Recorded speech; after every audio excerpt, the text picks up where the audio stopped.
Board on cloud. So good morning, everyone, and welcome. Thank you for investing your time this morning. I know that probably just like me up in Schaumburg and up this way north, it's been like a torrential rain pour. So I wasn't quite sure who was going to show up this morning, so I do appreciate you investing your time to learn more about how to start, build new clubs, how do we generate leads. But what I want to do this morning is actually have it be more of a conversation. I don't want to be the sage from the sage rather, and to really have a conversation about challenges that you're dealing with, challenges that we're dealing with as a district, because all districts around the world are faced with the same common challenge of how do we start, build new clubs, but more importantly, how do we build and sustain quality clubs? Because as I was talking to Chris and to Matt Weiner and to Tony and Angie, if we build these clubs and we're not able to support the clubs, then we can waste a lot of time, energy, and effort and not being able to assign mentors to the club, not being able to assign coaches to the club. But this morning, we're going to focus our attention on how do we start and build new clubs. I'm going to briefly take you through kind of an overview, what the session objectives are going to be, and also to explain, take you through the club building cycle. Now, I know a number of you on the call this morning are familiar with the process, so it might just be a reminder of what you already know, perhaps just need a refresher on. So let's get right into it. So we're going to talk about the district mission. I think everybody that's on the call this morning realizes what the district mission is. So I'll get to that. What our goal is, minimum club requirements, club types, we'll briefly get over that. We'll talk about how do we identify club building opportunities and prospects and what's the process we use for that. And how do we develop leads? And I'm going to really drill down into that because if we depend on Toastmasters International to provide leads to us, we could be sitting around and waiting for a long time and those might not ever materialize. Then we'll talk about sample meetings briefly, demonstration meetings, and kind of briefly go through the club chartering process. And then let's brainstorm any ideas that you have in terms of new club prospects, prospective clubs that you might be familiar with, and how do we identify those, and what process are we going to use for that in order for you to provide that to Matt Weiner and to keep district leadership in the loop, i.e. Chris and also Tony. So let's talk about the district mission. We know that the district mission is that we say we build new clubs and support all clubs in achieving excellence. But there's two fundamental goals of the district mission. Number one is to enhance the performance of Toastmasters clubs, because just as all of us initially join, we all join for different reasons, either on the communication side or the leadership side. But I think we would all agree we cannot not communicate. So that becomes the foundation, the basis for everything that we do, especially when we're presenting the Toastmasters program to prospective companies and to organizations. And then we can extend the network of these clubs because worldwide, there are 16,400 clubs. And there are approximately 1,000 new clubs that are built every year.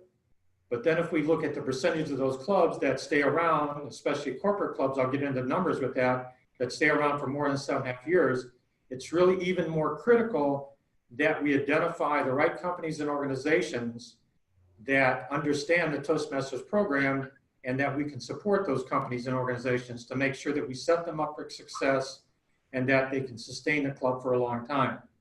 Having said that, Pat Johnson, who's a past international president, when Chris and I and Tony and Angie and a bunch of us were at the Toastmasters convention, she conducted a session on corporate clubs and how do we approach those corporate clubs. Well, let me just briefly share with you the statistics and how that breaks down.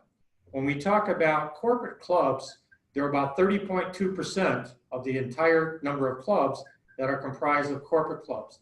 Almost 60% of clubs, contrary to thinking that most of their corporate clubs, it's almost 60% are community clubs.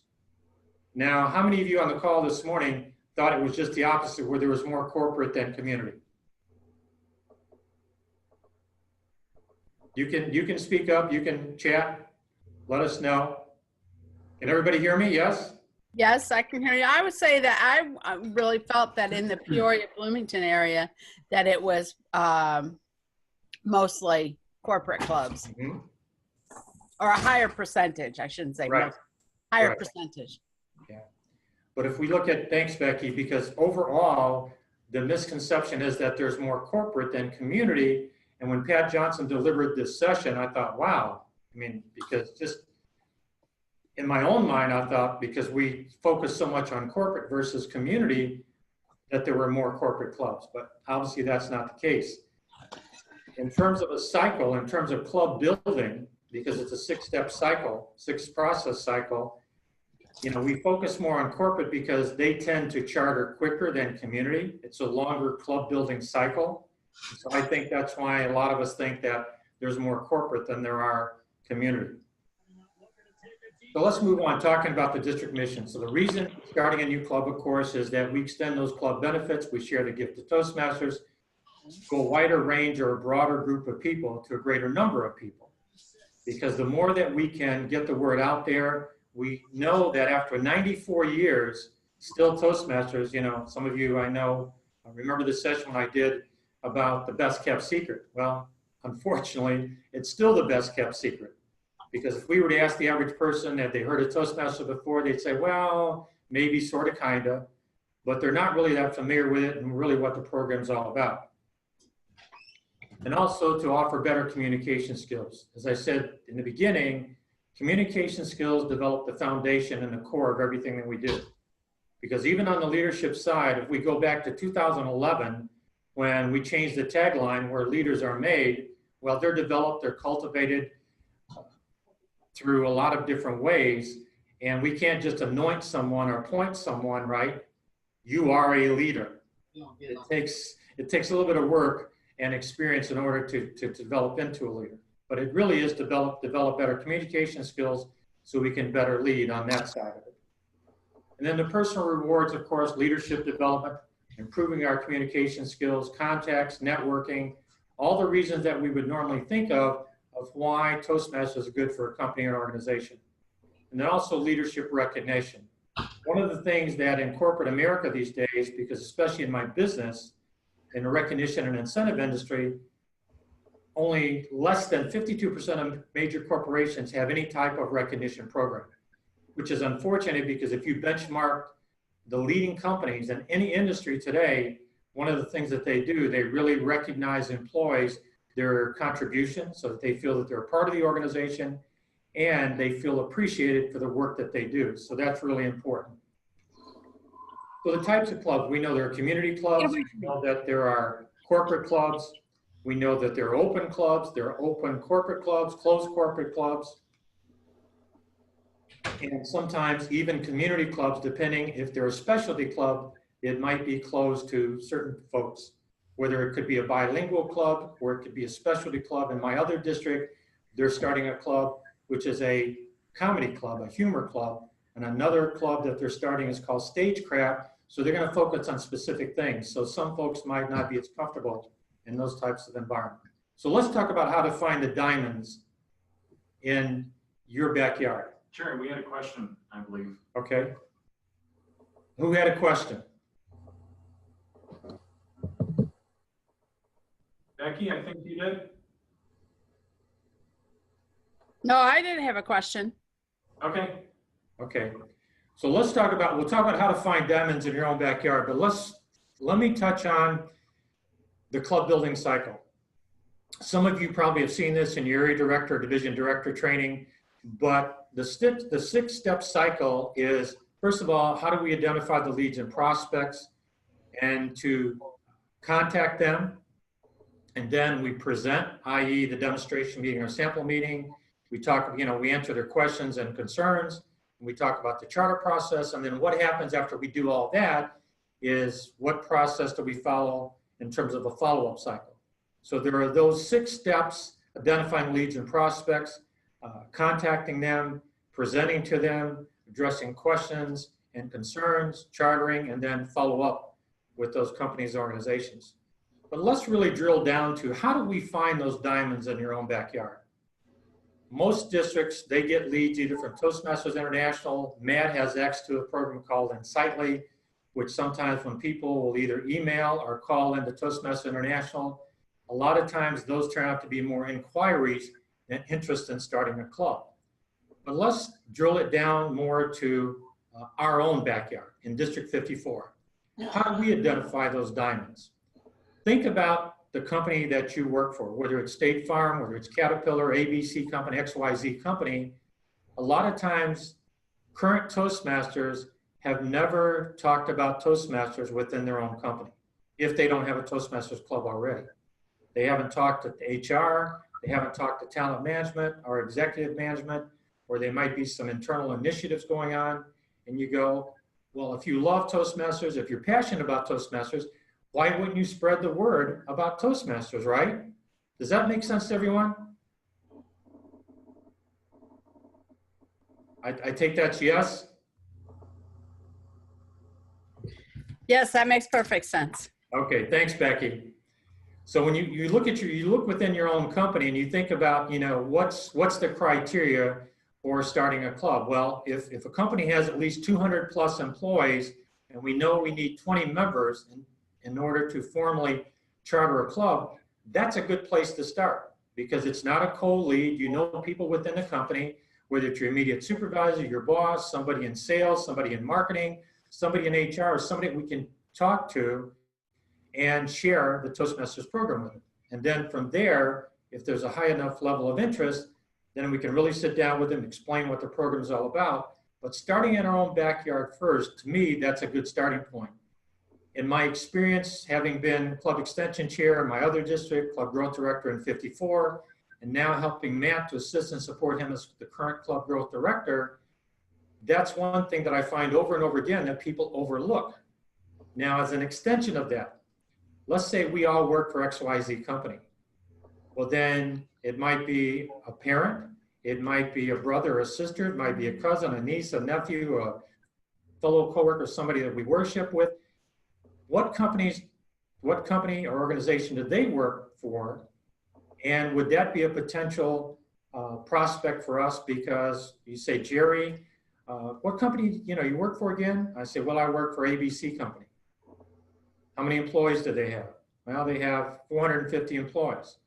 Well, if they have 450 employees, if we just took 10% of that number, that gives us at least a possibility of 40 to 45 members. And even if we take the average 65% of that, we drill that down, that still gives us more than 20 plus members in order to start a club. Again, this is something that it's an easy way to identify prospective companies and organizations through our own network or own sphere of influence. Because if you really stop to think about your sphere of influence, just like in mine, you could probably identify 200 people that you know, if you really sat down and thought about it. Now, for the division directors and the area directors within your own divisions and with your own areas, Matt and Tony have already done some of the homework for you because we have a list of companies by counties.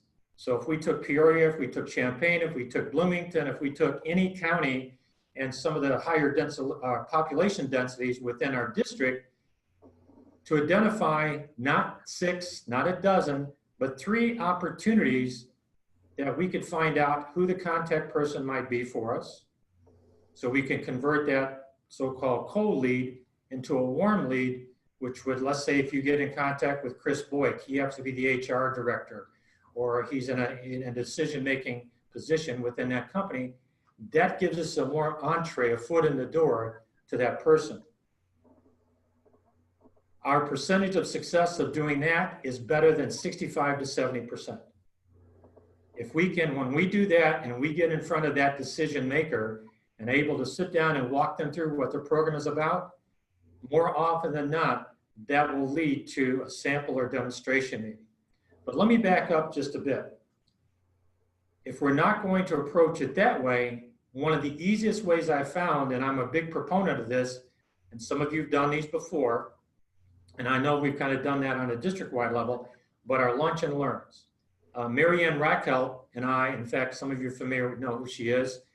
She and I are going to be doing one next week, Thursday, October the 11th, and we set it up as a lunch and learn. She was talking to someone in her existing club, and they happened to mention this other company.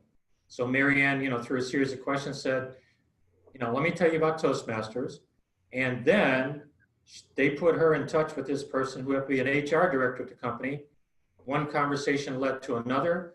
And she says, that's an excellent idea. She goes, there's going to be 4 or 5 of us going in there to talk to her and just invite everybody within the company. And we're just going to talk about Toastmasters, answer questions. And the idea is that if we can generate enough interest from 35, 40 people, the HR director can see there's already that level of interest. Then we can then kind of quickly go through the process and move to a sample or demonstration meeting. That's a soft way and indirect way for us to get our foot in the door in a company organization. And those are very effective. The last one that I did, when we did a lunch and learn, we had 49 people that already had a level of interest. And then 2 weeks later, we went and moved to a demonstration or sample meeting. Now, in terms of finding other leads really are everywhere. But let me go back to the list that Matt has that Tony wound up putting together a couple years back. Those companies ranged employee-wise anywhere from 10,000, even at some of the smaller areas, to like 160 to 200 people. So if we took those top companies within your division, your area, and just identified 3 opportunities, think about the impact that that could have. In an ideal world, we have 5 divisions, and we have, I believe, 18, Chris, right, 18 areas. Yes. So if we identified 3 within each division, that's 15 opportunities. If we identified 3 within each area, even 1 or 2, and focused on those and convert them from a cold lead to a warm lead, just imagine the possibilities of that. So whatever our goal is for the district in an ideal Toastmasters world, 30, let's say 30 new clubs. Well, it goes back to what I had mentioned in the beginning. We have to make sure if that were the goal and we could get to 30, it is a possibility. That means we need what? 60 mentors if we built 30 clubs. 60 mentors. Now it becomes a question of identifying who those folks are. We can't just put anybody into those clubs. It has to be a good fit for that company or the organization so that the chemistry is right. Because if we were to insert the wrong person in there, I found in my own experience, that can do more harm than good to a club. So those are just some of the different ways. So looking at the list that's going to be provided to you, and we'll break that out to those 3 opportunities and just focus on that because we're already through the first quarter of the Toastmaster year. So that leaves us 9 months. Well, here's another little tip that I've learned. In terms of funneling new club leads or potential club leads into the pipeline, if we don't get those into the pipeline no later at the outset, by the beginning of December, what happens in the beginning of January again? Area directors and division directors, they're going to start focusing on contest again. Now you've got your second round of club visits and a myriad of other things, so your plate tends to get full again. Club building isn't always necessarily on the top of the list, is it? It's not that the intention isn't there, it's just that that's kind of the reality sometimes of those of you that are area directors or division directors, or even those of us who are in different leadership capacities. So if we identify those, get those in the pipeline, we can start actively working those leads, get them into the funnel, then Matt, Chris, myself, Tony, other leaders in the district can help do that. The other thing I want to emphasize this to everyone on the call today, we don't do this alone. We really need the assistance of each and every one of you on the call, because it's each and every one of our responsibility. When we join Toastmasters, is to share the gift of Toastmasters. If you love Toastmasters, if you're passionate about Toastmasters, and you really see the value in it, then we all have the opportunity to share that with people who aren't current Toastmasters and with other companies, organizations, churches, associations, chambers of commerce. There's not a shortage of companies and organizations that we can approach with the Toastmasters program. So that's just an idea of how to find diamonds in your own backyard and focus on those. So club building opportunities. I'm not going to ask anyone on the call today, nor would I. Chris and I and Tony and Andrew, we've had conversation about this. Some of the training that area directors and division directors have gotten, and even district leaders, when they go to training, they talk about cold calling. Put cold calling aside. just totally pull it aside. If an opportunity happens to arise where you can quickly convert it, that's one thing. But in terms of investing your time, energy, and effort in the cold calls, that doesn't give us a very good return on the investment of our time and energy. So acres of diamonds. So prospecting for new clubs. Think about the clubs that all of you are in right now. Who within your existing clubs, your area or division, have you ever asked the question or talked to them about, do you know Jerry, company you work for, as I mentioned before? What size company is it? What do you do in the company? Have a conversation with them. So you might find those leads within your existing club from some of your current members. Same thing with your area or division. Just as if you never, you're a member of a club, yet you've never invited a guest to visit your club. That guest might work for a company, perhaps, that could be a potential Toastmasters club for us. Of course, target community is large enough to support a club. When we talk about doing a sample or demonstration meeting, and again, in my experience in starting and building clubs, that if we kid ourselves thinking that we can just get 10 or 12 people to a sample meeting or demonstration meeting, and then we're going to wind up chasing people to try to get us to 20, we have an opportunity right now where we've been dealing with that for probably, 16 months or 18 months. You can wind up chasing. The point being is to get enough people in the room for us to talk to that we know, looking at the percentages, that 65% of those folks, if it's 40 or 30, whatever the number is, it will get us to the 20 to officially and formally start a club. That sounds to me like you invited people to ask them about other people, And none of that sounds like you're concerned about them learning to be a Toastmaster as opposed to just building or growing a club. That's an excellent point. It's really to have a conversation about identifying if they work for a company large enough that would support a club or an organization that would support a club. As I mentioned before, like Marianne Reichel, just with a conversation with a person who had visited her club, we wound up being led to another company after they learned about Toastmasters to invite us in to do a lunch and learn. Yeah, I heard you. You said you wound up being led. That's different than inviting me into something and then questioning me about other people to help build your organization. It doesn't sound like you want me there. You just want me to see if you could grow. That's insulting to me personally, and I wouldn't come back. Okay. So let's just stay on that point for a minute. So how would you position it, Helen, so that I don't know. I'm not saying I know how I have an answer to grow a club. I'm just saying that personally, that's how I would take it, and I would be offended. I wouldn't say one word to you, but I just wouldn't come back. And I would probably tell other people. They're just trying to grow their business. They're not really interested in you because I didn't hear you say anything about me other than how I can help you. Well, it's always a concern about anybody that's a guest to a club meeting is to make them feel comfortable and warmly welcome. That goes without saying. Yeah.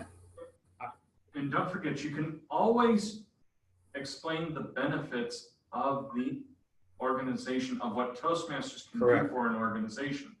There are infinite number of people out there who need communication skills, need leadership skills. And if we explain to them on a regular basis or during this discussion, during this lunch and learn, what we can do to help you, that by itself will be able to help significantly with what you're talking about, because then we're answering your dilemmas as a company. We're helping you out while you're helping us out at the same time. And it becomes a win-win scenario at that point in time. Does that help, Helen?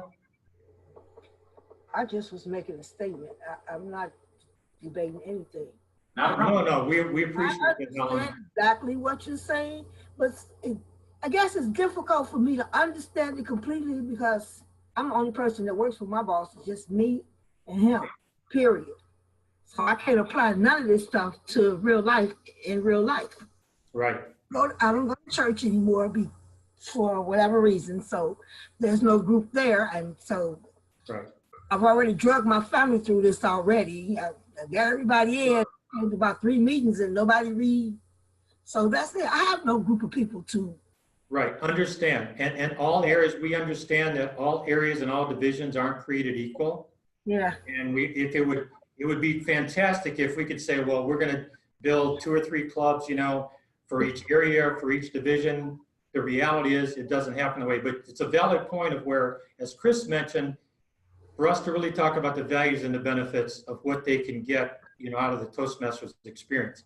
It's not, and I say this over and over again, and I'm very serious about this, it's not to sell them on Toastmasters. It's to talk about the benefits and the value that we've all experienced in our own lives, personally and professionally. And it really, Chris and I've had a long conversation about this. It's really communicating the transferable skills. This is not, you know, we're not talking theoretical or academic skills here, practical, transferable skills that they can use personally and professionally. Well, we need to move on. So Helen, thank you for that. Okay. And then in terms of leads from world headquarters, you know, that Matt gets leads, Tony gets copied on it. In terms of the lead, Chris gets copied on it. And then it's up to Matt Weiner to distribute those leads to the various divisions or areas once those come in. A lot of times in District 54, those are far and few between. So that's why it's important for us to generate our own leads. Now, one other thought, and there's 2 sides of the coin to this, is that if there are those clubs where you have 40+ members, if they're not able to get speaking slots on the agenda, one of my friends is going through this now with her company where they're actually splitting the club into 2. So they'll have 2 separate meetings on different days, different times. And so they actually wound up forming a second club out of the 1 club. Just some food for thought sometimes that benefits the club, especially if it's a high membership club and people can't get on the agenda to do prepared speeches or fulfill some of the other roles, especially if they only meet twice a month. Because that means that they can only get in 6 speeches, 6 evaluations, but you all understand the idea behind that. So that's another way. So in terms of developing leads, of course, working with Matt Weiner, as I mentioned to you, he's going to provide a list of division directors, area directors, coordinate that with Matt. There's some other ideas that we have I'll share with you in a moment.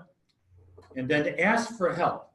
As I said before, we all need help doing this. We do not do this alone. The clubs that I've been involved with over the years, it took the work, support, the assistance, the help of a lot of people. No club growth director, no club extension chair.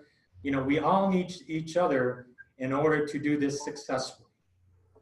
And, you know, there's going to be clubs that we're going to lose through natural attrition. We're going to lose members through natural attrition. And if you took the average attrition rate across the board, Toastmasters across the world, it's a pretty high attrition rate. So we always have to be recruiting in terms of getting members into clubs. And we always have to be building clubs, but we need help from folks who've got some experience doing it. So we need your help in doing it.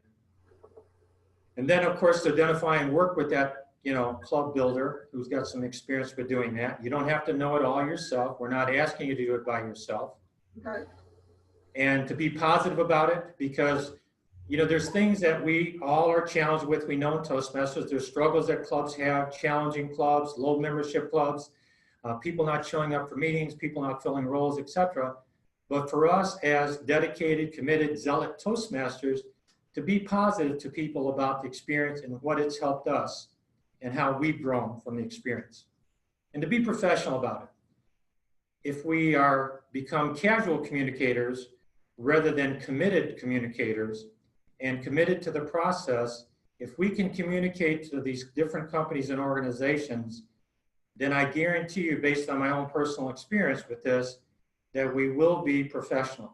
It's when we try to be more casual about it, especially now with Pathways as a learning management system, they are starving for this kind of information. They spend tons and tons of money, as Pat Johnson pointed out in her session about corporate clubs, on training. Yet, in terms of the reinforcement for that training, if they don't reinforce it, they could have spent $5,000, $6,000 per manager or per supervisor.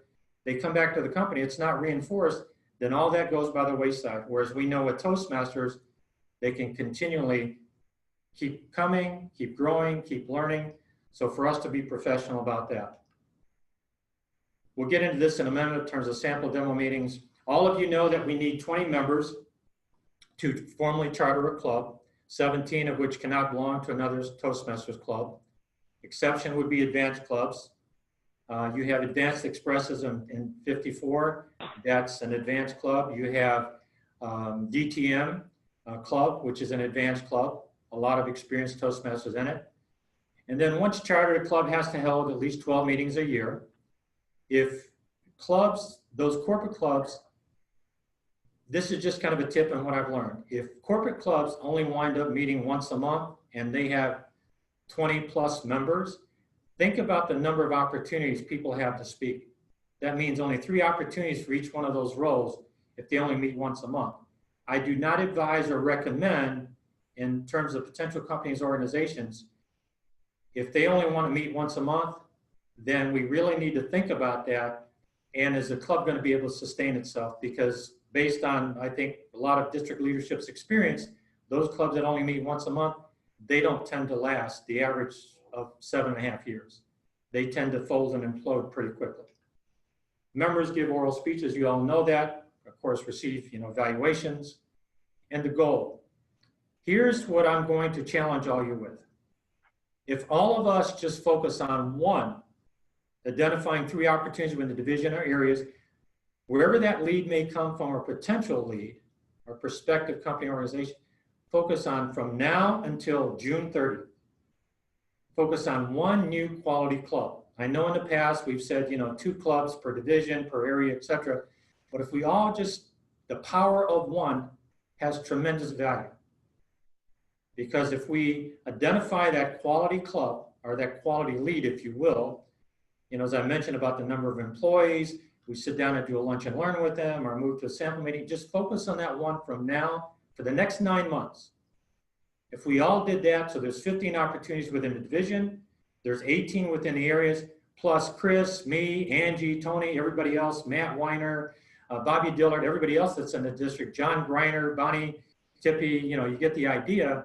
If we all just focus on that, then I will tell you, we'll identify some quality leads and we can build some quality clubs that way. Does that sound doable to everyone?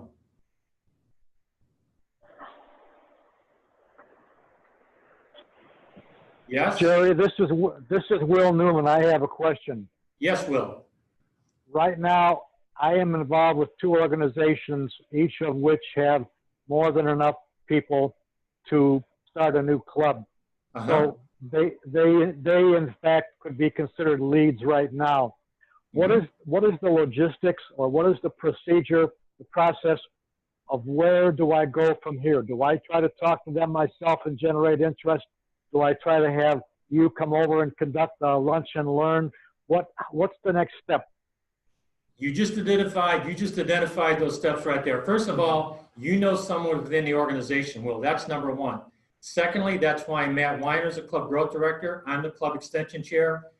Whoever you need to go in there with you, I would say the first thing that I would do is we can set it up as a lunch and learn. As I said earlier, it's a soft way for us to come in there, present the Toastmasters program, and show them that we can generate enough interest in order for us to move to the sample meeting, to that part of the process. Because as Chris pointed out earlier, if they understand the values and the benefits of what Toastmasters can offer to not only their company itself, but to the employees on the communication side and the leadership side, especially now with pathways, then why wouldn't a company that can invest, very little monies, not cost to them, but invest very little monies and look at the return that they can get on that investment?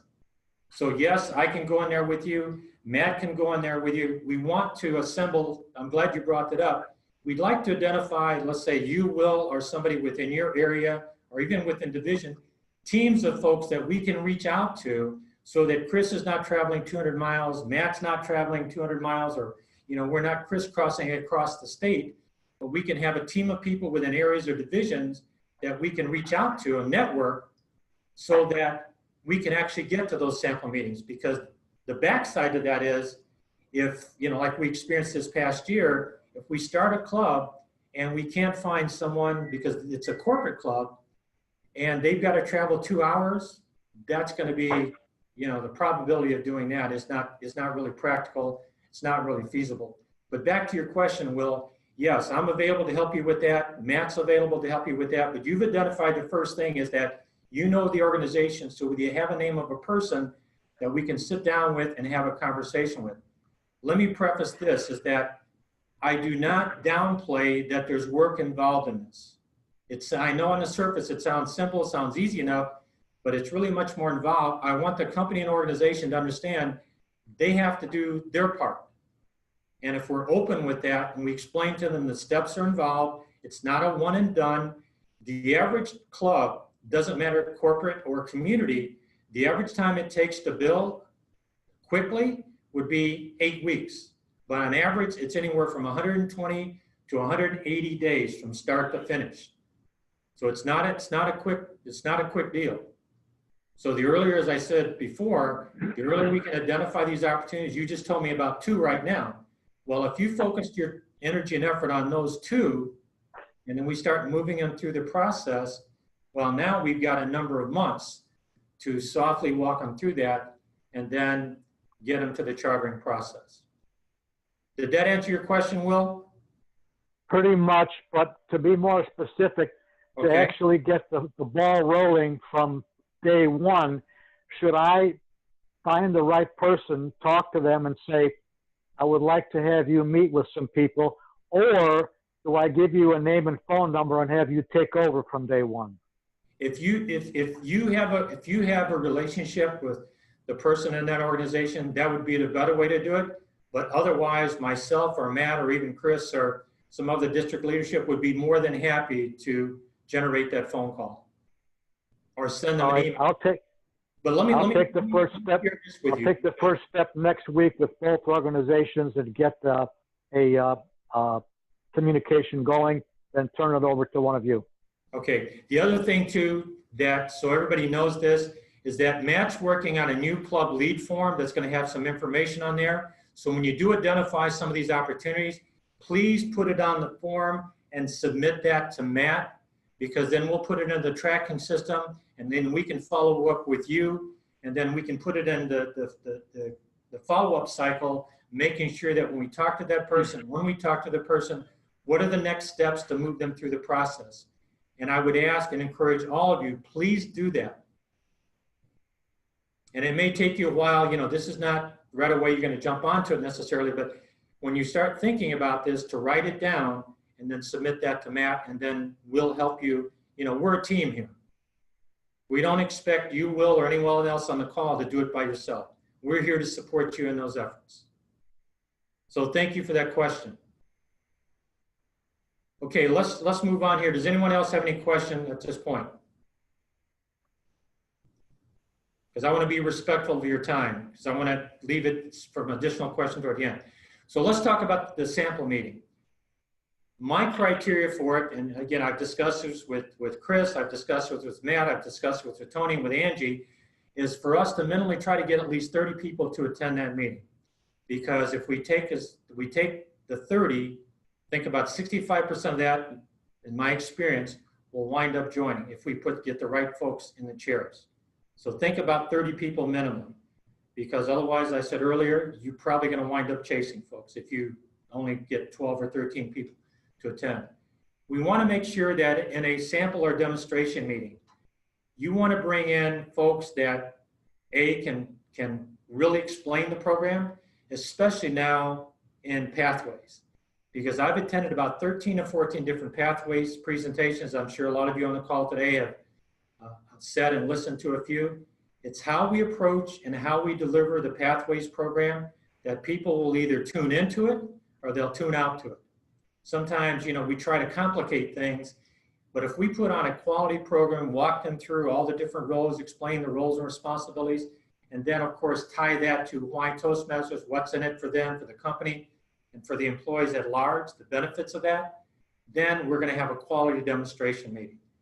If we're not prepared to do that, then we need to make sure we prepare beforehand, do research on the company, have all of our ducks in a row, get our team assembled, and make sure when you're looking to schedule those, minimally, schedule them out 2 weeks in advance. Don't put yourself under a pressure situation and, you know, the day before say, well, let's have a demonstration meeting tomorrow. Because then, again, having done a lot of these, you're not going to have a quality demonstration meeting. It'll look like it was just kind of thrown together. And that's the last thing we want to have happen.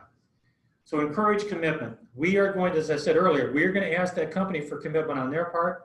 We want to reassure them that it's a commitment on our part as district, that the district is going to support that company or that organization. Because if we don't do that, the company or organization, we're just going to leave them to their own devices. That means going in, training their officers. We can talk about that more in detail. If they fall in the gap between, you know, Toastmaster Leadership Institute for officer training, but that's on us. But we have to encourage them to commit to the process and clearly explain that to them.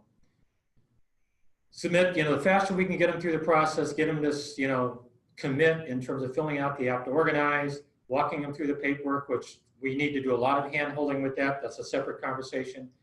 And then start identifying something for all of you on the call today.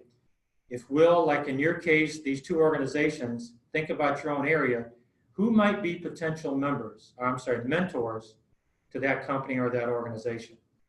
And we have club quality chair for that, which is Bobby Dillard. And of course, you can talk to Matt, you can talk to Chris, because we want to make sure that we start aligning and assigning folks, potential mentors, as we get them through the club, as we get them through the chartering process, to make sure when the time comes, they're ready to go. And if they can be, if we can identify those folks beforehand and get them involved in the process, that's even that much better. Helpful hints. You know, in our strategic advisory call, I've worked on clubs. Nobody really wants to hear this, but I'm just going to put it out there. Sometimes it's a slow process. And we want to try to move them quickly through the cycle. Sometimes it doesn't always happen that way. It's always the reality. As Chris and I were talking earlier, we mentioned there's one that we're trying to move through the cycle. It's now probably 16 months later. There's another one that we started working on last July, and they're still kind of in limbo. So these things sometimes take time. That's why it's important to get them in the pipeline. The earlier, the better.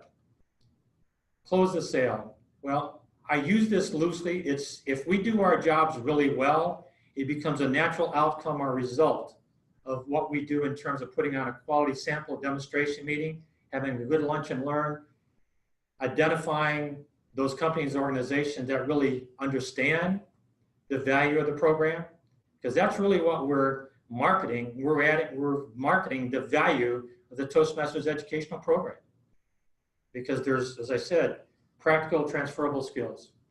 We don't need to get into membership in terms of you know, the monies. We know what the investment in that. We can talk to them about that as an investment, not a cost.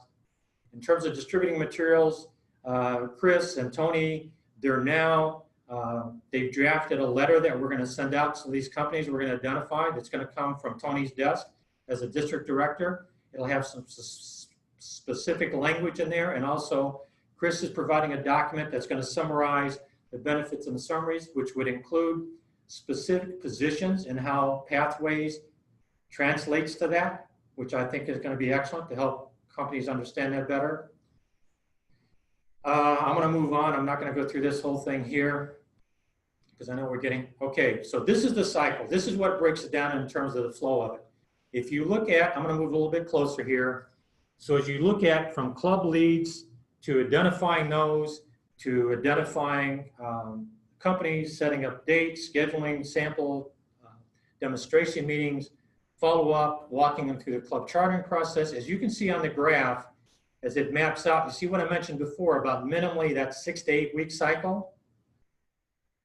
So that would be in an ideal world. Like I said, it's typically, it could be 120 days to 180 days. So you can see walking them through the different steps, it could take us less time, or in some instances, it could take us quite a bit more time. And of course, all of you, I think on the call are aware that when we assign club mentors, they have to commit to 6 months. That means showing up for every meeting. Ideally, we want to assign 2 mentors so that they can switch off. So Becky and I are mentors to the club. She can attend one meeting, I can attend the next meeting, or we can both be there. that just helps reinforce, teaches them protocols, what the responsibilities are, walks them through the agendas, explains the different roles to people, get them to rotate, you know, so that they each grow into some of those roles. So that's the entire cycle there. And by the way, we are going to, you know, you're seeing this today. We're going to share this with you, so it'll be out there so you can review again.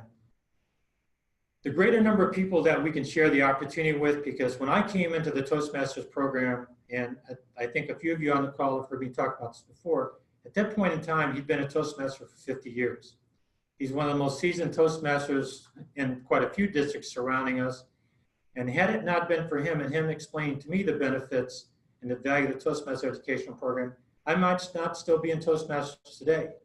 But getting me to improve my communication skills, speaking skills, step up into leadership, the value of that, you know, for me personally, professionally, it's really been priceless. So it exposes that to a greater number of people.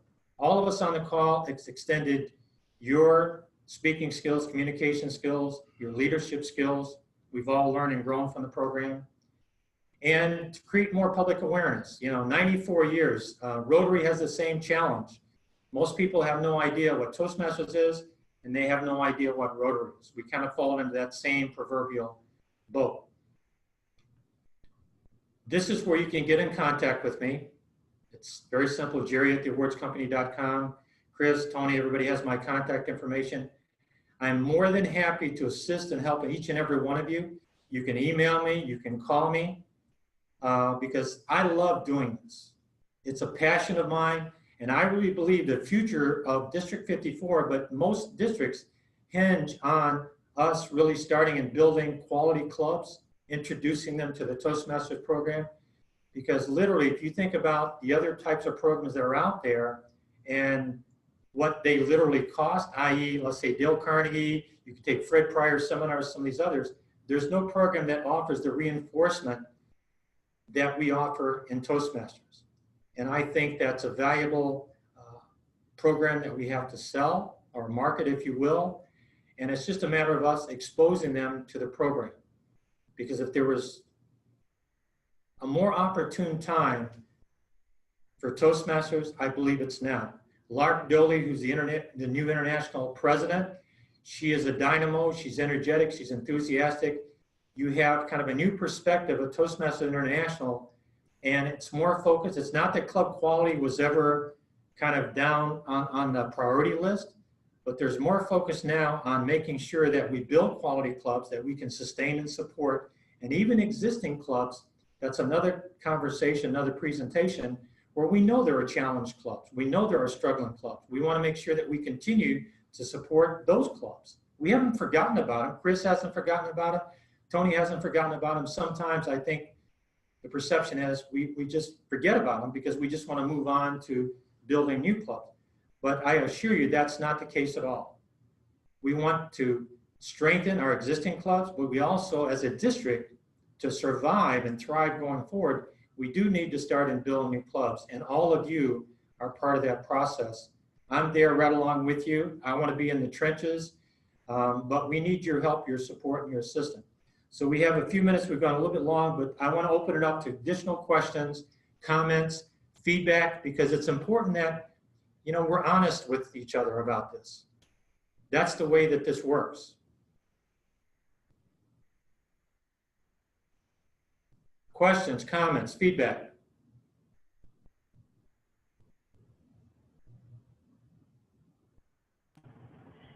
I have a comment. Yes, Becky. I have a comment, Jerry. You know, I've been working on a marketing project with my team, and we are looking at the Bloomington area where so many State Farm employees have lost their jobs. Right. And, you know, we're considering the possibility that maybe we need more community clubs in that area because State Farm employees that lost their jobs belong to corporate clubs, and maybe give them another option to stay involved with Toastmasters. You're absolutely right, Becky, because a lot of times what happens, think about clubs that you already belong to. A lot of times people, for various reasons, will leave a club, but we never explain to them that they can transition. If they're in a corporate club, they could transition or transfer to a community club. In 54, right now, Listen, Learn, and Lead, which some of you are familiar with, that meets at the Elgin Library, we're transitioning them because otherwise they would dissolve the club. We're transitioning them. They're going to now meet at the Elgin Chamber of Commerce. So they're moving from a primarily, library club with library employees to now it's going to be an open club to people outside of the library, which it was before, but the time that they meet. So that's going to expose us to, there are 600 businesses that's part of the Elgin Chamber of Commerce. So that gives us the potential of opening that up and gaining some new members. And to your point, I agree with you. Community, as I said before, comprise about 60% of the total number of clubs, but there's so many opportunities within churches, within organizations, community organizations, for us to tap into. We just have to think about who are those organizations, and we just need one person that can ignite that spark to start the ball rolling. We need someone to champion it. Because here's what I found, Becky, in that regard, is that in community clubs, if you have Chris Boyk or Becky Zento is going to be the champion for starting that ball rolling and start gathering people to start, meeting.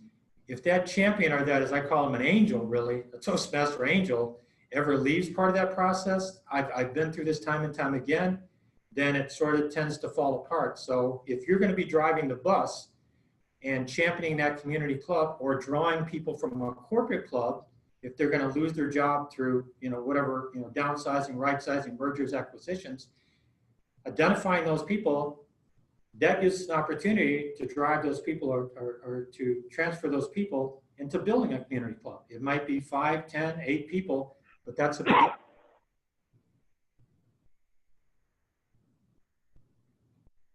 I don't know if I mentioned this.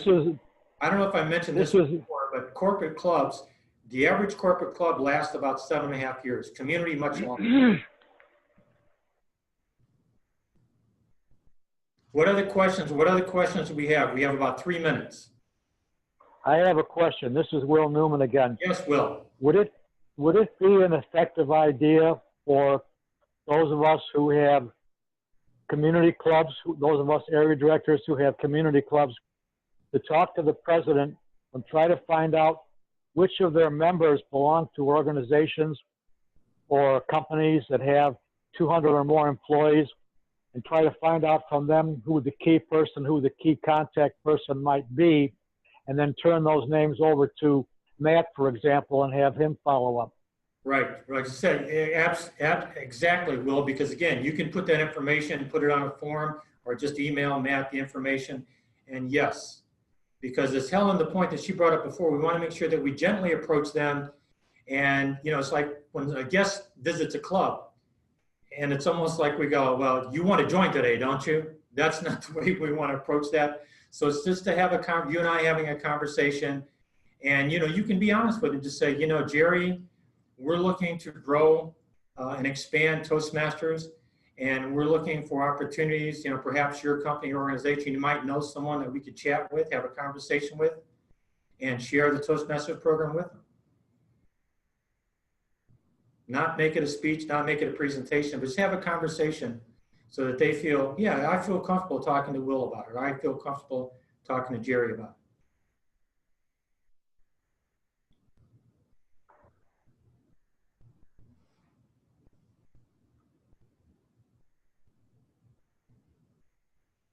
So how did this, let me ask all of you, how did this resonate with all of you? Was it helpful? Was it beneficial? Obviously, this doesn't answer all the questions.